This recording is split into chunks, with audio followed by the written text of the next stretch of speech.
아멘. 오늘 본문 말씀에서 22절을 보시면은 영혼을 깨끗하게 하였다라는 말씀이 있고요. 반면에 24절에 기록된 말씀에는 모든 육체는 풀과 같고 그 모든 영광은 풀의 꽃과 같다. 풀은 마르고 꽃은 떨어진다. 이렇게 해서 영과 육체 이 두 가지를 구별해서 설명을 하고 있습니다. 사람은 육체와 또는 그 안에 있는 영이 육체가 그 영이 거하는 집으로서 육체 부모가 있는가 하면은 영의 또 뿌리 아버지도 있습니다. 다르죠. 다른 두 아버지가 있다라고 말씀드릴 수가 있죠. 제가 오늘 자료를 좀 찾다가 울컥해서 콧물이 자꾸 나올 정도로 감동 같은 것을 받았는데요. 과학이라고 하는 것은 우리가 살아가는데 굉장히 많은 유익을 주고 있습니다. 그러나 과학의 모든 것들을 다 믿을 수는 없습니다.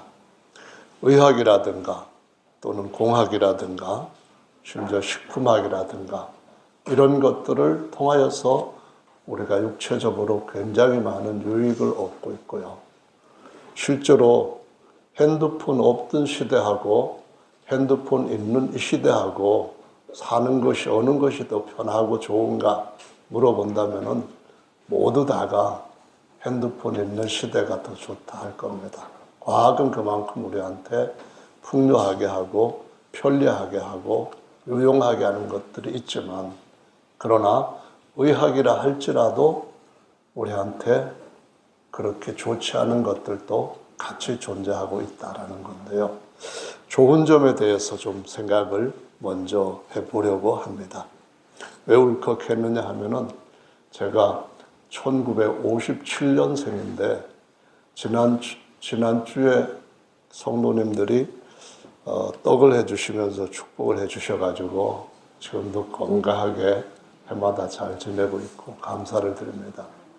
근데 지금까지는 제가 어렸을 때는 그 생일을 다 음력으로 했기 때문에 1월 달입니다.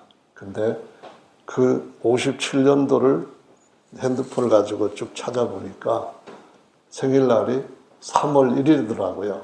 그래서 어제가 생일이었고 아들이 저녁을 사줘가지고 모처럼 베트남 음식을 먹으러 저기 서울대 입구 옆에 있는 거기에 가서 맛있게 식사를 하고 왔습니다. 57년생 이런 생각을 할 때 저는 제 나이가 지금 57살이구나 이런 생각이 갑자기 가끔 듭니다. 맞죠 여러분? 제 나이가 57살이 맞지 않습니까? 착각인지는 모르지만 그런 생각이 드는 것은 조금 이상합니다. 근데 제가 왜 울컥했냐 하면은 과학이 좋다고 하는 것 중에 이 잃어버린 부모 찾기가 있습니다. 부모 찾는 것도 참 당사자들한테는 엄청 큰 일이죠. 뿐만 아니라 세상 떠나기 전에 잃어버렸던 자식 찾는 일도 그 당사자 부모들한테는 엄청 큰 일입니다. 그래서 이걸 다른 말로 하면은 뿌리를 찾는 자식들이 있고 가지를 찾는 부모들이 있다 그 말이거든요. 근데 자식을 잃어버리고 부모를 잃어버렸던 그런 이런 이산 가족들이 몇십 년 만에 부모와 자식을 찾는 그런 기사를 읽을 때 정말 마음이 울컥해지고 우리의 뿌리는 무엇인가? 우리 육체 이 장막의 뿌리는 무엇이고 우리 안에 있는 육체를 거처로 삼고 지금까지 몇십 년 동안 살아왔던 우리 속사람 영의 뿌리는 누구인가? 이것을 생각하지 않을 수가 없는데요. 한 예를 여러분들한테 드려보면은 정말 너무 기적적인 것 같다. 그런 생각도 드실 것 같은데요. 출생신고도 안 된 상태에서 2살 때 실종된 아이가 57세가 되어가지고 친부모님을 만나게 되었습니다. 미국으로 입양을 한 지 52년 만이라고 하는데요. 서대문 경찰서에서 1965년에 실종되었던 이 아이를 국립과학수사연구원과 경찰의 도움으로 친부모를 2019년 3월 달에 만나가지고 울고불고 하는 일이 일어났었다. 그런 얘기를 합니다.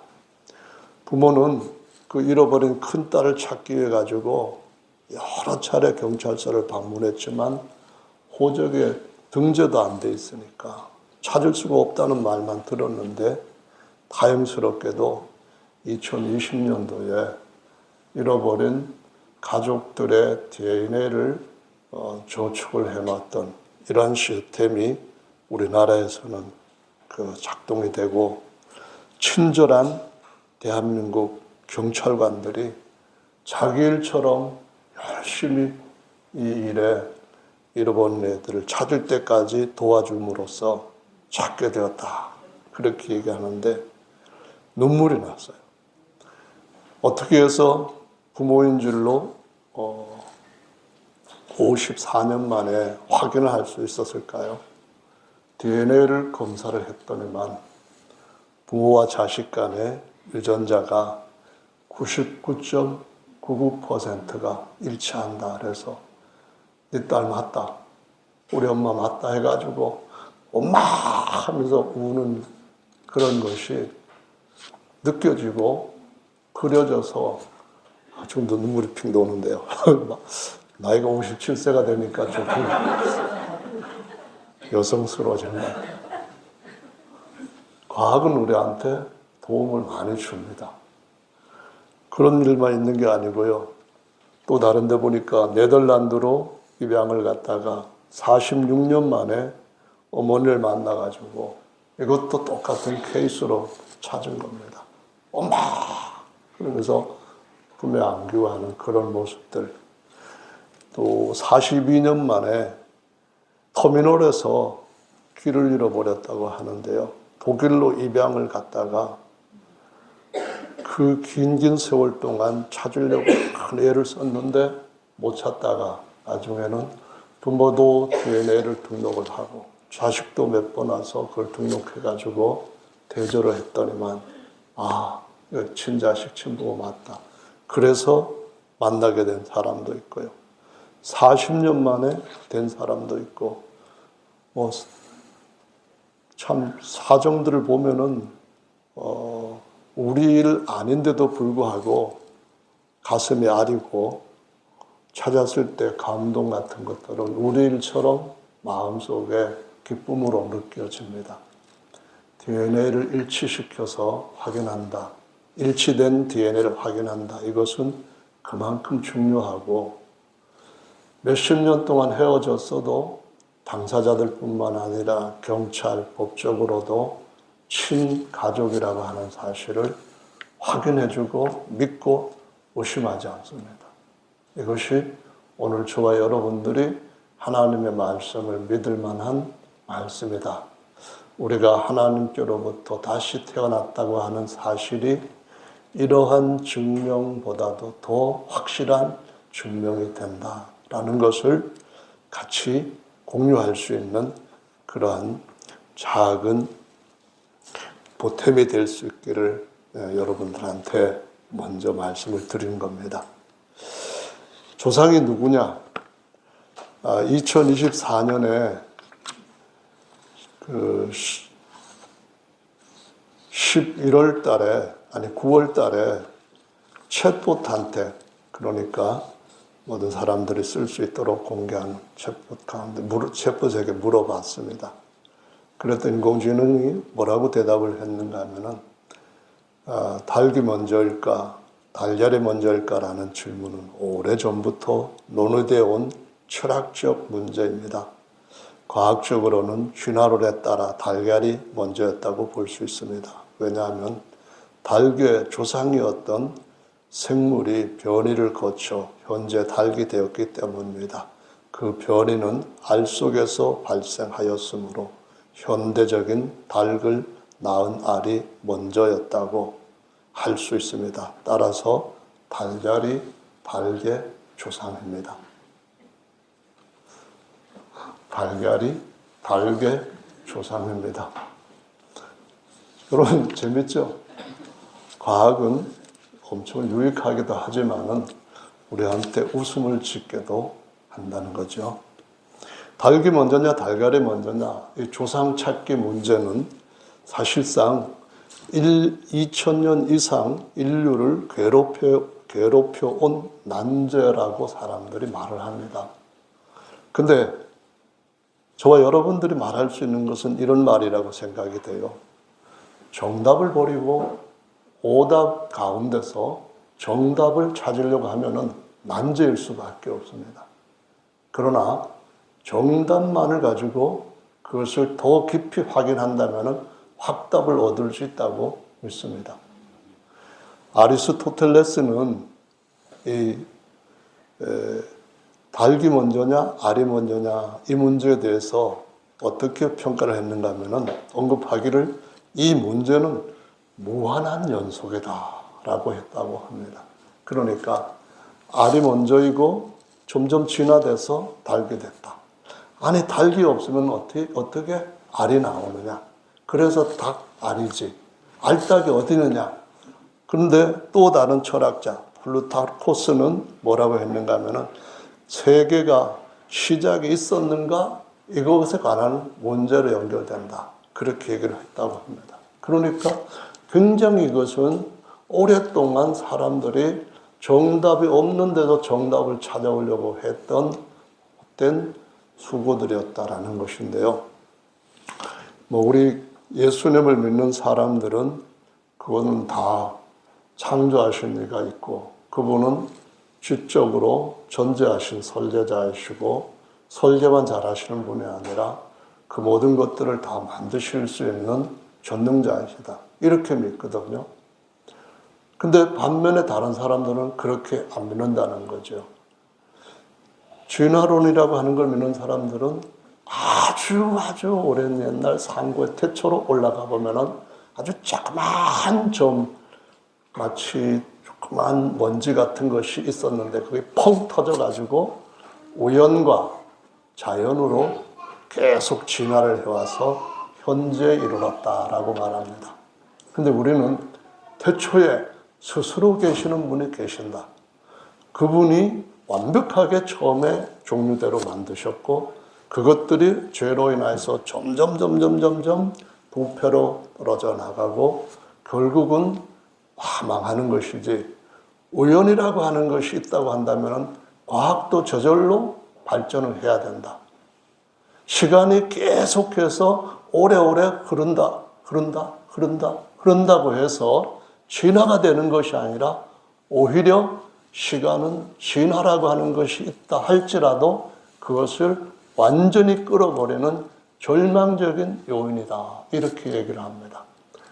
여러분 젊었을 때 25년, 18살, 28, 25살이나 18살 이럴 때 우리 인간들이 진화할 수 있는 가능성이 최대로 있고 노력할 수 있고 생각하고 바랄 수 있는 것이 최대로 클 수 있는데 80세, 한 90세가 되면은 나 뭘로 진화할까? 이거 생각하는 사람은 가장 고등동물로 진화했다고 하는 사람 중에 지금까지 한 사람도 없었을 것이다 라는 건데요. 제가 다 만나보지 않았기 때문에 모르겠어요. 어떤 하얀 집에 있는 사람들은 아마도 내가 여기서 죽으면 더 나은 것으로 진화해 나올 거야. 그러니까 환생해 나올 거야. 그렇게 믿을지는 모르겠지만 시간이 많이 흐르면 지구가 만들어지고 나서 오랜 세월이 흐르니까 생명체가 나타나고, 오랜 세월이 흐르니까 동물이 나타나고, 오랜 세월이 흐르니까 사람이 나타났다. 이런 것은 세월은 약이 아니라 독이 된다고 하는 사실을 우리는 다른 일반적인 상식 속에서 그대로 알고 믿고 있습니다. 뿐만 아니라 99.99%는 수많은 지구상에 지금 80억 이상의 인구가 살고 있는데, 그 중에서 사람 종만 따져도, 남자와 여성으로 나눠가지고 따져도 그 DNA가 똑같은 사람은 하나도 없을 만큼 다르고, 그 자손이 만들어졌을 때는 그 DNA의 99.99% 정도가 일치하고, 이런 것이 뱃속에서나 아니면은 처음 난자와 정자가 만나기 전에서나 바꾸어지지 않는다는 것을 믿기 때문에 이런 것들을 오늘날 우리는 과학의 굉장한 승리고 위대하다 이렇게 얘기를 하는데, 그것을 바꾸어가지고 이상한 반대되는 얘기를 하는 사람들도 세상에는 참 많이 있다는 것을 현실적으로 볼 때 참 믿을 것이 그렇게 많지는 않구나 하는 사실을 다시 한번 생각하게 되지 않을 수 없습니다. 믿어야 될 것을 믿어야 되는 줄로 믿습니다. 아멘. 2006년도에 5월 달에 많은 신문들이 보도한 기사가 있습니다. 그게 뭐냐 하면은 아까 말씀드렸던 닭이 먼저냐 알이 먼저냐, 이 문제를 이제 과학적으로 증거를 하기 위해 가지고 영국의 유명한 대학교하고 또 다른 킹스대 대학교 교수들이 연구를 했는데, 누구랑 했는가 하면은 이런 유전자 학자하고 또 철학자하고 양계장 관계자들하고 세 팀이 연구팀을 만들었고 했다고 합니다. 그런데 거기에서 내놓은 결론이 어떻게 되어 있는가 하면은, 알 속에는 닭 속에 있는 것들이 다 많은 부분들이 들어있더라. 그렇게 보니까 닭 속에 들어있는 것이 알 속에 있었으니까 결국은 알이 먼저다, 이런 결론을 냈다고 합니다. 그리고 우리가 어린아이를 이렇게 출산할 때에 어린아이 속에 있는 것이 부모님한테 있기 때문에 어린아이가 먼저다, 그렇게 얘기하면은 여러분들은 아마 웃을 거예요. 달걀 속에 있는 것이 어미닭한테도 있으니까 달걀이 먼저다, 이게 아니고 어미닭한테 있는 것이 닭한테 유전되는데, 달기를 할지라도 그 닭과 다른 닭과도 다를 만큼 이것은 유전자가 확실하게 개개체가 하나님께서 만드신 생산품에 붙이는 시리얼 넘버가 딱 있는 것처럼, 하나님만이 사람은 다 요 사람 저 사람 다르다고 하는 것을 DNA도 주고 겉에도 주고, 이렇게까지 완벽하게 그분은 설계자이고 또는 만드는 지으시는 분이신 줄로 믿으시기 바랍니다. 눈동자만 봐도 저는 제 아내가 저의 아내인 줄 알아요. 왜냐하면 눈동자 홍채 안에 정령선이란 사람만이 가지고 있는 그 고유의 하나님께서 새겨 넣으신 표식이 있기 때문에. 여러분 믿으십니까? 손만 봐도 우리 모두가 다 각각 다르게 지어진 존재라는 걸 알아요.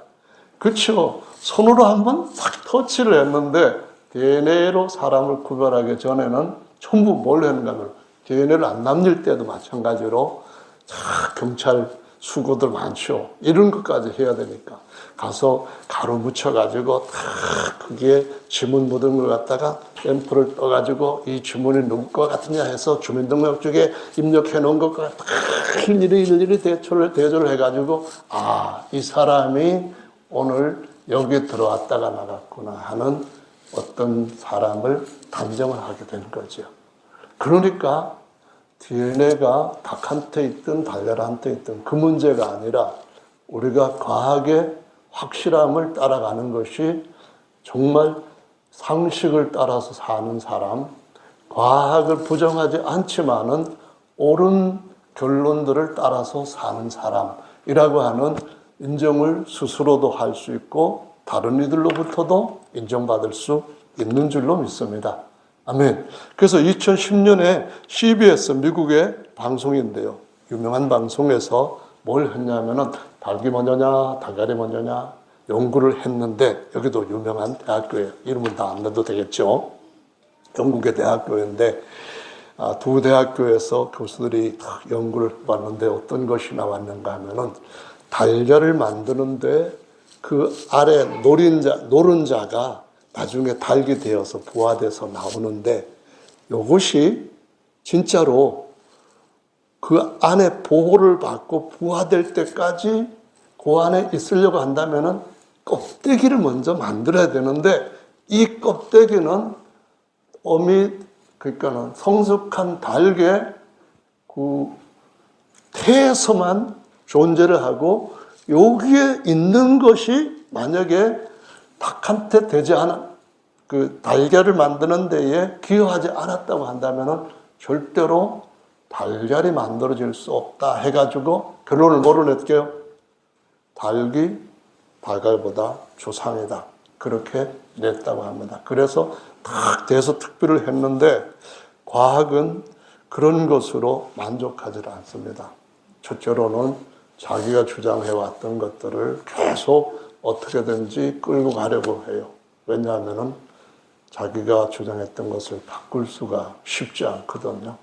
그래서 2021년도에 호주 대학교와 프랑스 대학교에서 또 했는데, 어떤 연구자들인가 하면은 양자역학을 하는 사람들입니다. 오늘날 양자역학은 굉장한 영향을 끼치는 학문으로 등장을 했습니다. 양자 컴퓨터 하면은 다른 지금 가지고 있는 슈퍼컴퓨터는 비교가 안 될 정도로 정보 계산 처리를 할 수 있을 정도로 엄청난 그 컴퓨터, 그 기술이 양자역학 기술이거든요. 근데 이 사람들이 내놓은 결론이 있습니다. 이게 뭐냐 하면은 양자역학에서는 일방통행이지 일방통행은 없다. 양방향이다. 이렇게 말합니다. 조상이 이렇게 내려오는 것이 조상이고, 위에 있는 게 조상이고 아래에 있는 것이 자손이고, 이것이 일방통행인데, 양자역학에서는 이게 아니라는 겁니다. 아버지가 먼저일 수 있고 아들이 먼저일 수 있고, 아버지가 먼저 아들이 먼저 아들이 먼저 이게 바로 양자역학이라고 하는 겁니다. 여러분, 제가 퀴즈를 내면은 여러분 다 100% 맞출 수 있는 가장 중요한 문제인데도 쉬운 퀴즈가 있습니다. 제가 먼저일까요? 제 아들이 먼저일까요? 목사님 먼저. 양자역학을 모르시는 분이시군요. 양자역학은 제 아들이 먼저일 수도 있습니다. 이것이 오늘날 첨단 과학이 증가하고 있는 그 과학의 아름다운 꽃에 달려있는 이 닭이 먼저냐 알이 먼저냐에 대한 문제를 다룬 것입니다. 제가 이 말씀을 저와 여러분들이 같이 나누는 이유는 뭔가요? 그건 다름 아니라 과학이라고 해서 다 믿을 수는 없다는 겁니다. 이 과학자한테 너라면 안 되겠죠. 선생님, 그러면은 선생님 아버지보다도 선생님이 먼저 태어나신 것도 맞습니까? 물어보는 것이 닭이 먼저냐 알이 먼저냐, 이 문제를 해결할 수 있는 간단한 상식이 되고 진리가 되는 줄로 믿습니다. 믿습니까? 할렐루야, 아멘. 사람이라고 하는 존재는 사실상은 하나님께서 만드신 최고의 걸작품이라고 성경은 증거하고 있습니다. 근데 이 사람들이 오늘날 2025년 세계 인구가 81억 9,198만 명이라고 하는데요. 이 사람들이 생각하는 거라든가 또 연구하는 그런 영역이 아주 다양합니다. 그래서 과학자들이 그걸 다 담을 수는 없습니다. 의학자들이 우리가 죽고 난 뒤 세계 담을 수가 없습니다. 뿐만 아니라 현존하고 있는 우리 안에 영이라고 하는 것에 대한 어떤 육체와의 상호작용, 혼과의 작용을 의학으로 다 정답을 내놓을 수가 없습니다. 그들 말대로 전문가에게 어떤 것을 맡겨서 물어봐야 된다. 그런 얘기를 하거든요.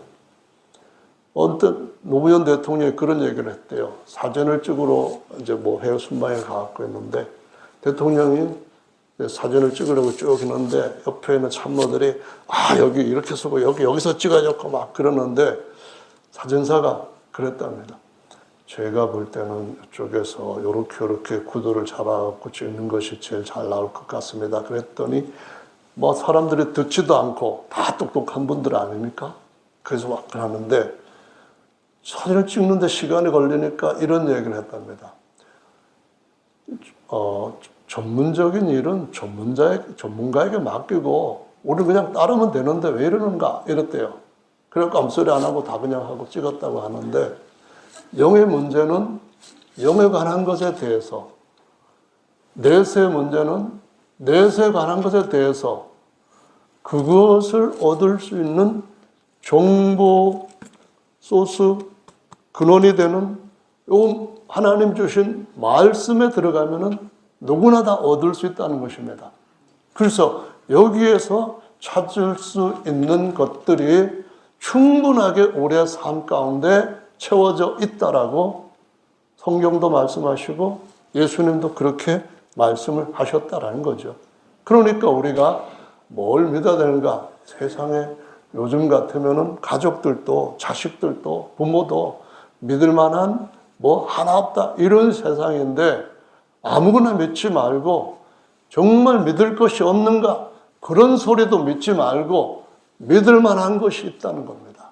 그리고 반드시 믿어야 될 것이 있다는 겁니다. 그걸 찾아서 저와 여러분들은 믿어야 될 줄로 믿습니다. 아멘입니다. 교회에 나오신 지 얼마 안 되신 분들은 사실상 성경을 왜 믿어야 돼? 뭐 이런 생각들을 다 할 수 있습니다.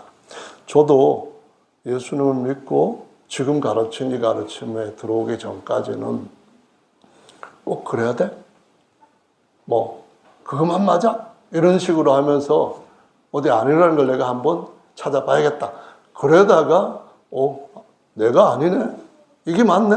그래가지고 이 가르침을 읽고 지금까지 가르침에 대해서 자꾸 그냥 이것도 읽어보고 이것도 생각해보고 이것도 이것저것이랑 다른 것도 맞춰보고 그러다가 보니까 여기까지 왔는데 하나님의 말씀에 대해서 더 바르게 더 깊이 있게 더 확실하게 아는 것은 우리의 진짜 세상 어둠에 우리의 대적하는 영들과의 싸움에서 강한 힘이 되고 무기가 된다고 생각합니다. 그래서 끝까지 승리하는 저와 여러분들 되시기를 예수님의 이름으로 축원합니다. 찾는 것들 많은 사람들이 정말 이것저것 다 찾아보는데 이왕 나왔으니까 과학에서부터 또 그럼 사람들이 생각하는 내세라든가 인간 자체에 대한 정체성이라든가 이런 것을 생각하는 종교는 어떨까? 그것도 한번 생각해 볼 수가 있죠. 저는 어렸을 때 예수님 믿기 전에 불교를 되게 좋아했습니다.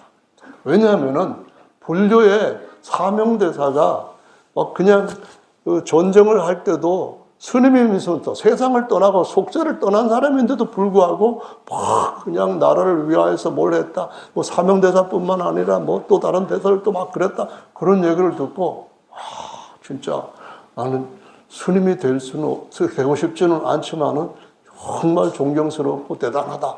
호국불교가 짱이다. 뭐 이렇게 생각했던 사람이거든요. 근데 그 불교의 경전에 대해서 불교 경전, 불정에 대해서 제가 제대로 많이 아는 건 없지만은 주워 들은 상식 가지고 한번 같이 얘기를 나눠봅시다. 부처가 태어날 때 이거는 자기가 뭔 말을 했다 그런 건 아닌데 그 제자들이 나중에 전할 말 중에 뭐라 하냐면은 천상천하 유아독존 이런 말을 했다고 하는 건 우리 다 알고 있죠. 제가 어렸을 때는 존자가 무슨 존자인지 헷갈렸습니다. 유아 독전, 오직 유에다가 나자에다가 홀로 독자에다가 존자인데 무슨 존자지 했는데 처음에는 존재한다, 있다 할 때에 그 존자인 줄 알았습니다. 그래서 하늘에나 땅에나 나밖에 없다. 부처 정말 대단하다. 이 사람만 제일 뛰어나다고 생각하는 게 맞는 것 같다. 뭐 이런 생각을 했거든요. 나중에 알고 보니까 존자가 무슨 존자인가요?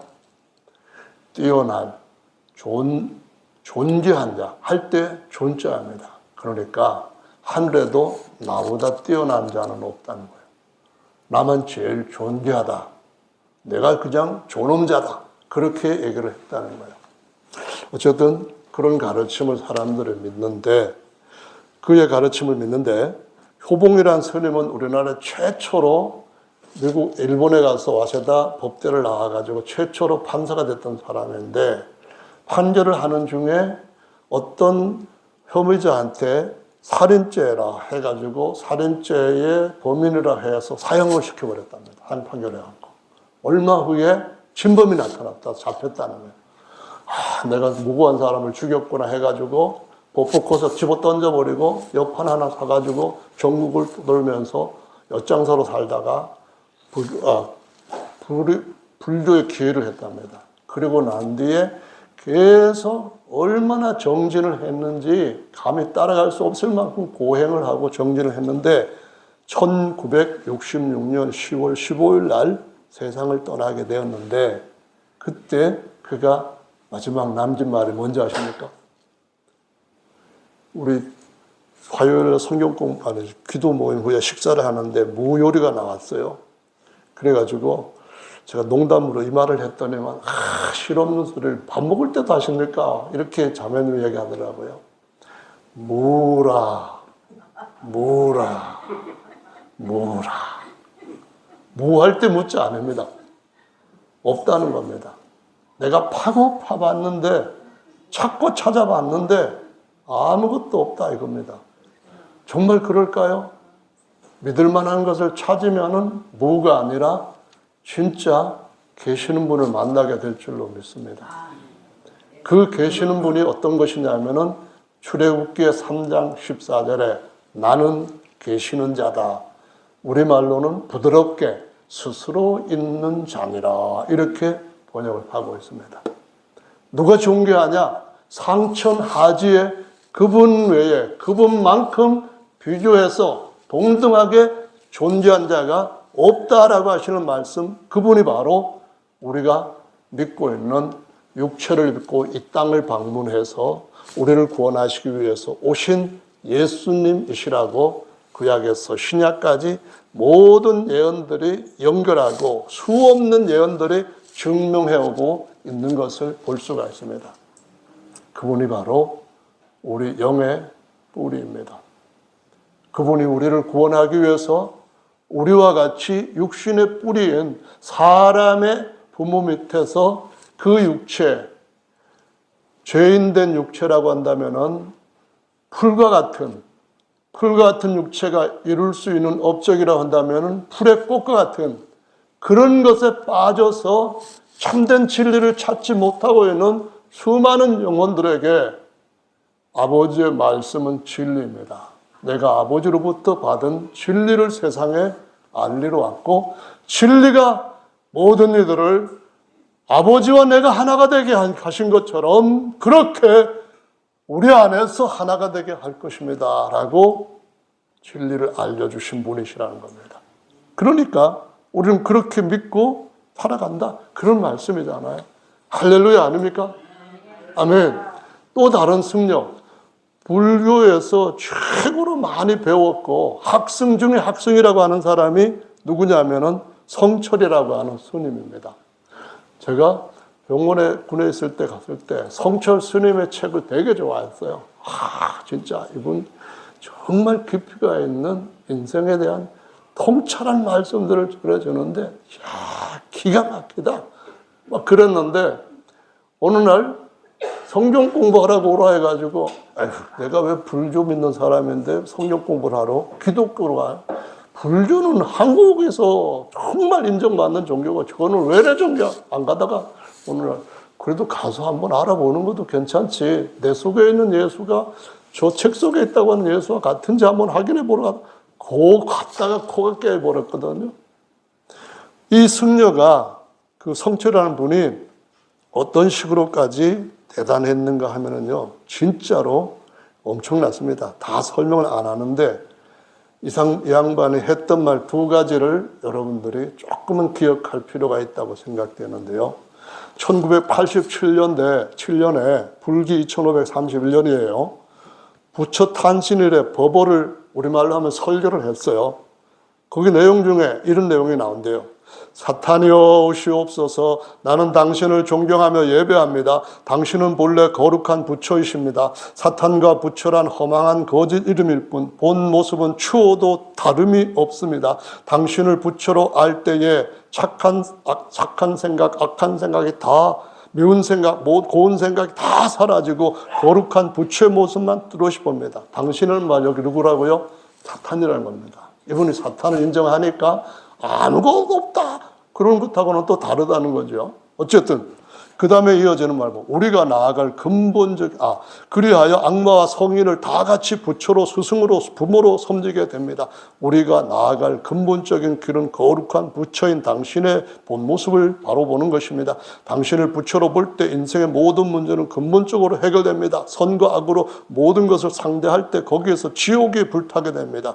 연꽃마다 부처요 극락세계 아님이 없으니 이는 사탄의 거룩한 본 모습은 바로 올 때입니다. 이렇게 나왔대요. 굉장히 그렇죠. 조금이 아니라 많이 거시기 하죠. 근데 이제 마지막 돌아가실 때 그분이 임종하면서 사람들한테 전한 마지막 말이 경향신문, 조선일보, 동아일보, 중앙일보 거기에 93년도 11일 5일자에 다 실렸다고 하는데 이런 내용입니다. 평생기광 남녀군, 그 다음에 미천죄업 과수미 활렴 아비 한만단인데요. 그 뜻을 거기 풀어놓은 걸 보면 이렇게 나옵니다. 한평생 남녀 무리를 속여 미치게 했으니 그 죄업이 하늘에 미쳐 수미산보다 크도다.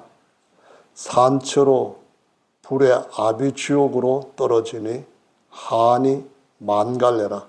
한덩이 붉은 해가 푸른 산에 걸렸구나. 자신이 남녀, 젊은 사람, 노인 속여가지고 그 죄가 수미산보다 더 크고 그래서 지옥불에 떨어지게 되었다. 이제 해가 푸른 산에 걸린 것처럼 내가 떠날 때가 다 됐다. 그렇게 하고 마쳤다고 하네요. 이런 얘기는 우리가 정말로 믿어야 할 것이 찾지 않으면, 찾아도 바로 찾지 아니하면 많은 사람들이 찾기는 찾지만은 여러 사람이 가니까 여기는 맞는 데가 보다. 여기는 바른 길인가 보다. 그래 간다고 하지만은 사탄 마귀는 진리를 널어놓은 게 아니고 가짜들을 널어놓고 많은 사람들이 가는 길로 안심하고 군중의 하나가 되어서 그 마지막 생을 딱 마치고 난 뒤에는 그 앞에서 우리의 모든 하나님이 주시고자 하는 것들을 가로채려고 했던 최고의 천사장이 이리 와라 하면서 안아주고 맞이해주는 그 종말에 이른다라고 성경에서 말씀하고 있습니다. 그러니까 최고로 많이 고행을 하고 도를 닦고 했던 사람들도 이렇게 한다고 한다면은 다른 데서 찾아야 되잖아요. 근데 지금까지도 불교인들이 도를 오랫동안 깊이 닦은 도사님들은 본래 저런 말씀을 하시는 거야. 새겨 듣고 잘 살아야 돼. 이렇게 끝냈다고 합니다. 새겨 듣고 잘 사는 것이 뭘까요? 진짜로 찾아라. 진리를 찾으려면 진짜로 찾아라. 이것이 우리가 주님 앞에서 바로 사는 길인 줄로 믿습니다. 그럼 뭘 믿어야 될까요? 기독교만 해도, 한국의 장로교만 해도 교파, 교단의 수가 300개가 된다고 해요. 이것은 실제로 문화체육관광부가 발표한 2018년도 자료에 나오는 얘기예요. 그러면은 그렇게 많은 기독교들이 서로 왜 이렇게 갈라져 있을까요? 맞는 거 같이 맞추고 성경대로 돌아가자고 하는 개혁 정신 따라서 계속해서 이거 우리가 개혁할 대상이구나. 이것도 그렇고 이것도 넣고 우리가 이거는 지금까지 몰랐던 것인데 성경에 있는 것과 채워서 우리가 성경대로 믿고 성경대로 돌아가자. 이렇게 했다고 한다면은 교파수가 점점 줄어져야 될 거 아니에요? 그렇죠? 부부가 싸우고 둘로 나눠지고 자식들까지 싸워서 다섯으로 나눠지고 계속 나눠지는 것은 정상이 아니잖아요. 나라가 두 쪽이 나고 나라가 네 쪽이 나고 나라가 10쪽이 나고 정상이 아니잖아요. 그럼 기독교는 더더구나 예수님 안에서 믿음도 하나고 주도 하나이고 하나님도 하나이고 성령도 하나인데 다 합쳐야 되잖아요. 그럼 뭘로 합쳐요? 여기 에큐메니칼 운동가라 해서 저기 2013년에 부산에서 다 좋다 해가지고 합친 겁니다. 불교 성녀도 나오고 돈 드리는 무당도 나오고 초혼하는 사람도 나오고 다 나와가지고 우리는 평화 안에서 사랑 안에서 하나다 이렇게 했던 것이 바로 그건데요. 그렇게 하지 않겠다고 기독교가 갈라지고 있는 거라고 한다면은 다른 데로는 모여야 되는 줄로 믿습니다. 어디로? 기록된 말씀 안으로. 아멘. 기록된 말씀 안에서 믿으려면 어떻게 되나요? 하나님의 성령께서 우리한테 가르쳐 주시는 대로 그대로 잘 따라가는 은혜가 있어야 될 줄로 믿습니다. 성경은 사람들이 뺏긴 건데 뺏긴 것이 한두 개가 아니고 어마어마하게 많다고 하던데요. 그럼 어떻게 그걸 다 믿어요? 그렇게 하는 초보자 기독교인들이 상당히 많습니다. 너무 많아가지고 못 믿겠대요. 그런데 너무 많다고 하는 거하고 너무 많기 때문에 믿을 수 있다 하는 거하고는 전혀 다르거든요. 예를 들어서 오늘날 인류가 문화자산이라고 유산이라고 생각을 해가지고 가지고 있는 것들이 있어요. 주전 8세기경에 기록했던 호모의 일리아드 같은 거. 이거는 예수님 당시 사람이나 그 이전 사람들이 기독교인들의 성경처럼 굉장히 경전처럼 받드는 그런 책이에요. 그런 책이라든가 그 외에 로마의 역사를 기록하는 책들 많이 있고 아니면 문학책 같은 것도 많이 있어요. 그렇게 많이 있는데 이걸 믿을 만한 문서인가 하는 어떤 고서 연구 입장에서 본다면은 성경을 성도들은 경이라고 붙여요. 그런데 연구를 하는 학자들은 경이라고 안 붙이고 성자로 붙여요. 그래서 그걸 연구하면서 비판하는 사람들, 기독교 학자들은 성서라고 하지 성경이라는 말을 잘 안 써요. 일단 많은 것하고 하나, 두 번째로는 더 이전의 것, 기록된 것이 처음 기록된 원본이에요. 원본에 기록된 원문을 그대로 복사했다고 하는 복사본이에요. 이것의 차이, 기간이 어느 정도인가인 것이 굉장히 중요하게 사람들한테 여겨져요. 우리도 그렇게 생각하는 것이 거의 맞잖아요. 예를 들면은 복사를 한 것이 5개밖에 없다. 복사를 한 것이 10,000개가 된다. 그럴 때에 이 복사한 것들이 다 같은 내용들을 복사를 해가지고 담고 있다고 한다면은 5개보다도 10,000개가 훨씬 더 어떠하다는 거예요? 믿을 수 있다 그런 거예요. 그렇죠? 맞죠? 성경은 실제로 다른 책들은 오래됐다 아니요 많다 해가지고 사본이 20개, 8개 뭐 이 정도밖에 안 되는데 반면에 기독교의 사본은 첫째 원문 그대로 했던 헬라어 사본 요거 하나하고 또 하나는 다른 나라에서 그것을 그대로 받아들여야 되니까 번역본이 있는 거예요. 그래서 번역본, 사본 쭉 나온 것하고 그 다음에 그 성경과 연관돼 가지고 내용들을 인용한 문서들까지 하면은 몇만 개의 사본이 있는 거예요. 몇만 개. 뿐만 아니라 그 문서들이 갖고 있는 처음에 기록됐다는 그 연대와 지금 현존하고 있는 사본의 연대 간격을 딸 때 기독교에서 요한복음 같은 경우는 불과 40년, 50년 요 사이에 그대로 복사한 것이 나온 거예요. 원래 원본은 없어요. 옛날에 종이가 이런 종이도 아니고 갈대로 이렇게 얇게 만들어서 했던 거기 때문에 보존이 오래 안 돼요. 그리고 금방 또 이것은 낡아져 버려요. 제가 40년 성경을 읽었지만 이거 벌써 몇 번째 나오는 거거든요. 잘 쓴다 해도 이거는 개인이 스스로 잘 보관해서 사용한다 할지라도 한 권이 끝까지 안 가요. 이거 얼마나 참 딱딱하게 잘 만들어진 책인가요? 그런데도 안 되는 거예요. 근데 고대 두루마리를 안 되거든요. 그러니까 그 성경 처음에 만들었던 원본은 사본밖에 존재하는데 이 사본의 수가 어마어마하게 많을 뿐만 아니라 다른 것들은 900년 아니면 그 이상 될 긴 세월의 차이, 간격이 있지만은 이 성경은 길어봐야 구약성경까지 다 해서 길어봐야 400년 안쪽, 300년 안쪽에 있는 내용들로 쫙 지금까지 보존하고 있다는 거예요. 그래서 이것저것 사본들 다 놓고 볼 때에 이 사본의 내용은 모두가 다 어느 정도로 정확하게 일치하느냐 하면은 다른 것들은 한 15,000행에 대해서, 그러니까 일반 문서들은, 세상의 문서들은 15,000개 행의 오차율이 서로 다 잘못됐다고 하는 걸 찾는 것이 5% 정도 되는데 성경은 2만 행 이상 되는, 2만 줄 이상 되는 것이 오차율을 넣으면 0.05%밖에 안 된다는 거예요. 더 많은 분량에 더 작은 오차율도 어떤 사본에서 이렇게 했는데 단어 하나가 딱 잘못됐어요. 그럼 이것도 이거 잘못된 성경 여기다가 포함시켜가지고 했는 거니까 얼마나 이 성경이 문서적으로도 보관적으로도 내려온 전승적으로도 믿을만한가 하는 것을 보여주고 있다라는 말씀이에요. 이해하시겠죠, 여러분?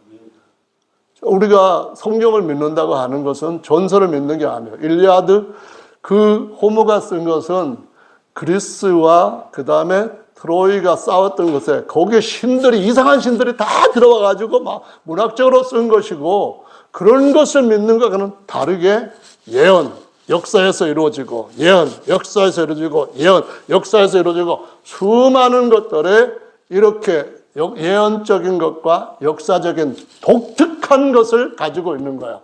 자기가 창작을 한 것이 아니라 위로부터 받아가지고 기록했다고 하는 것과 기록한 것 하나님이 다시 인정하시고 또 다른 예언들을 계속 주신 것이 기록된 것, 이것이 바로 저와 여러분들이 들고 읽고 있는 성경이라는 말씀이에요. 여러분, 그러니까 여러분 성경 사랑하시는 것, 잘하시는 일인 줄로 믿으시기를 예수님의 이름으로 축원합니다. 할렐루야. 아멘. 그렇습니다. 정말 믿을만한 건데요. 이렇게 문서가 많은 것을 우리가 어떤 식으로 비유할 수 있는가 하면은 사막에 조그만 실오라같이 없어졌다가 있게 되고 연결되고 하는 그런 정도로의 물줄기를 세상의 어떤 문학이라든가 책들, 세상의 책들이라고 한다면은 성경의 양들 가지고 어디다 비유한가 하면은 도도하게 흐르는 한강과 같이 엄청난 양의 사본들을 기독교 성경은 받침을 하고 있다. 이거예요. 할렐루야. 믿으시기를 예수님의 이름으로 축원합니다. 할렐루야. 브루스 매츠거라고 하는 박사 이런 말을 했대요. 우리가 성경에서 잘못 복사를 했던 거 있다고 사람들이 많이 주장하는데 그래서 못 믿겠다 그런 말을 하는데, 그러면은 간단하게 이해할 수 있도록 예를 들어서 설명할 테니까 어떻게 하든지 판단을 해라 이건데요. 그게 뭐예요? 오늘날 우리가 성경을 손으로 이렇게 필사하는 일들을 상당히 많이 하는 사람들이 있거든요. 하는 사람들이 상당히 많아요. 그런데 신약 성경을 한 1000권쯤 손으로 이렇게 필사를 했다고 봐요. 복사를 한 거죠. 복사를 했는데 이 복사를 한 것 중에서 잘못 글자를 몇 자 적었을 때에 그 몇 자 적은 양만큼이 복사본이 갖고 있는 어떤 다른 성경과의 차이점, 오차, 다른 복사본들이 여러 가지 있는데 이 복사본하고 이 복사본하고 이 복사본하고 몇만 개 있는 자료에서 다른 점을 요 정도로 성경은 제대로 된 전승을 가져왔다라고 말하는 거예요. 천권 복사할 때 신약 성경 천권했을 때 베드로를 갖다가 배로 이렇게 했다든가 이렇게 해가지고 글자 몇 개를 1000개 복사한 중에서 글자 몇 개를 찾는 분량만큼 오차율을 가지고 있다. 그러면은 이것이 중요한 어떤 주제에 대해서 잘못된 거라면은 그건 큰일 날 일이죠. 예컨대 하나님은 몇 분? 이런 거라든가 죄사함을 어떻게 받는가? 이런 거라든가 영원한 심판이 있나 없나? 이런 거라든가 가장 중요한 주제에 대해서 오차를 갖고 있다고 하면은 그거는 진짜 심각할 수 있는데 이 오차가 어디에 있는가 하면은 그냥 토시라든가 아니면은 조사가 틀린 거라든가 그런 정도밖에는 틀린 것이 없다는 거예요. 그러면은 뭐예요? 자동차를 처음 샀을 때는 새 차잖아요. 자꾸 지나가는 그런 자동차는 지금까지 못 보셨잖아요.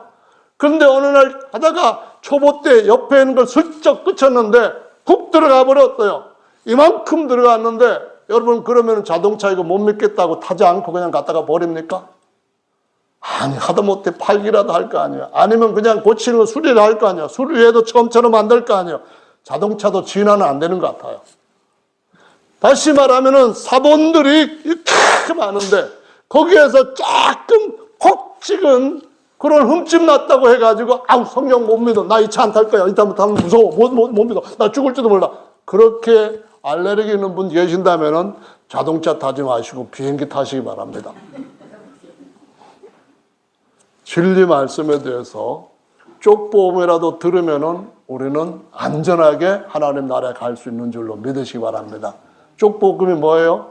사도행전 2장 36절부터 40절에 있는 말씀을 보자면 뭐라고 했습니까? 우리가 어찌할꼬 어떻게 구원을 받으란 말이오? 하고 했을 때 너희가 회개하여 각각 예수 그리스도 이름으로 침례를 받고 죄사함을 얻으라. 그리하면 성령을 선물로 받으리니 이 약속은 너희와 너희 자녀와 모든 먼데 사람 하나님이 얼마든지 부르는 사람들에게 하신 것이다. 이렇게 나오니까 이쪽 복음만 들었고 믿었어도 우리는 진리로 죄사함과 거듭남을 받게 될 줄로 믿으시기 바랍니다. 하나님은 우리 머리토록 하나라도 떨어지지 않게 가시는 건 아니에요. 제가 볼 때 정말 제가 믿는 것은 하나님이 우리 머리카락까지 안 빠지게 지키시는 분 아니라고 생각돼요. 많이 빠져보니까. 근데 하나님은 허락하지 아니하시면은 참새 한 마리도 땅에 떨어지지 않도록 지키시고 우리 머리카락 빠진 것까지도 아시는 분이라고 성경에 기록되었고 우리가 모태 아직까지 형체가 만들어지기 전에 우리 육체의 장막인 우리 육체의 뿌리를 제대로 알지도 못하는 그때부터 이미 우리의 영원한 미래까지 그분의 책에 쫙 다 기록해 놓으셨다고 할 만큼 존재하시고 전능하신 분이신 줄로 믿습니다. 천지는 없어져도 내 말은 1.1획도 떨어지지 않고 다 이룬다고 하신 그분이 성경 말씀 못 믿을 만큼 그거 지킬 수도 없는 그런 분으로 생각하신 분이 계신다고 한다면 하나님 앞에 요거 하면 딱 됩니다. 하나님이 정말 계신다고 한다면 저 지금 당장 데려가 주세요. 그럴 수 있는 분 있습니까? 안 데려가시는 거 보니까, 안 데려가는 거 보니까 하나님 없네. 그러는 분 계십니까? 조심하세요. 언젠간 데려가십니다. 오래 참으시고 구원받기를 위해서 기다리고 계시는 것이지 그분이 안 계시거나 그분이 그런 소리 못 들으셔서 그분이 그럴 만한 능력이 없으셔서 안 들어가시는 건 아닌 줄로 믿으시기 바랍니다. 그분은 마지막 때 모든 것을 다 죄와 음부까지 사망까지 다 정리하시는 분이시라고 말씀하시고 있습니다. 중요한 것은 성경 말씀을 기록되어 있는 대로 성령의 감동함을 따라 기록한 것처럼 성령의 감동하심을 따라 바로 믿고 주님 오시는 날을 맞이하는 것인 줄로 믿습니다. 저와 여러분들은 승리할 길이 있는 줄로 믿습니다. 할렐루야. 우리 다 같이 주님 앞에 기도하는 시간 함께 갖겠습니다.